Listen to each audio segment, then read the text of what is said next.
अजनबी की दस्तक। रात का समय था। बाहर तेज बारिश हो रही थी और बिजली बार बार चमक रही थी। आरती अकेली अपने घर में थी। वह सोने की तैयारी कर रही थी कि तभी दरवाजे पर हल्की सी दस्तक हुई। पहले उसने सोचा कि शायद बारिश की आवाज में उसे गलत फहमी हुई होगी, लेकिन दस्तक दोबारा हुई, इस बार जरा तेज। इतनी रात को कौन हो सकता है? आरती ने खुद से पूछा। उसने खिड़की से झांकने की कोशिश की, लेकिन घनी बारिश और अंधेरे में कुछ दिखाई नहीं दिया। डरते डरते वह दरवाजे के पास गई। कौन है? उसने आवाज लगाई, लेकिन कोई जवाब नहीं आया। दस्तक फिर हुई।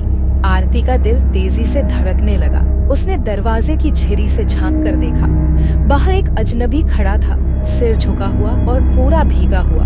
मैं आपकी मदद कर सकता हूँ? उसने कांपती आवाज में पूछा। अजनबी ने धीरे से सिर उठाया।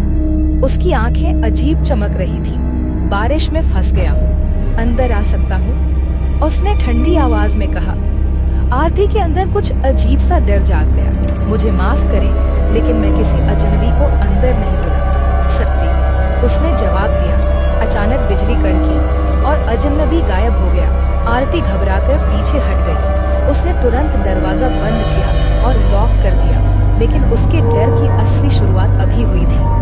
जैसे ही उसने मुड़कर कमरे में कदम रखा, वही अजनबी उसकी खिड़की के बाहर खड़ा था।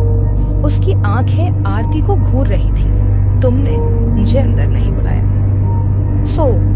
अब मैं खुद आऊंगा। उसकी आवाज पूरे कमरे में गूंज उठी। अगले ही पल खिड़की अपने आप खुल गई और तेज हवा के साथ अजनबी कमरे में आ गया। उसकी लंबी काली परछाई पूरे घर में फैल गई। आरती की चीख सुनने वाला कोई नहीं था। सुबह जब पड़ोसी आए तो उन्होंने घर का दरवाजा खुला पाया। अंदर हर चीज ठीक थी, लेकिन आरती कहीं नहीं थी। सिर्फ एक दीवार पर खून से लिखा था, कभी अजनबियों को मना मत करो।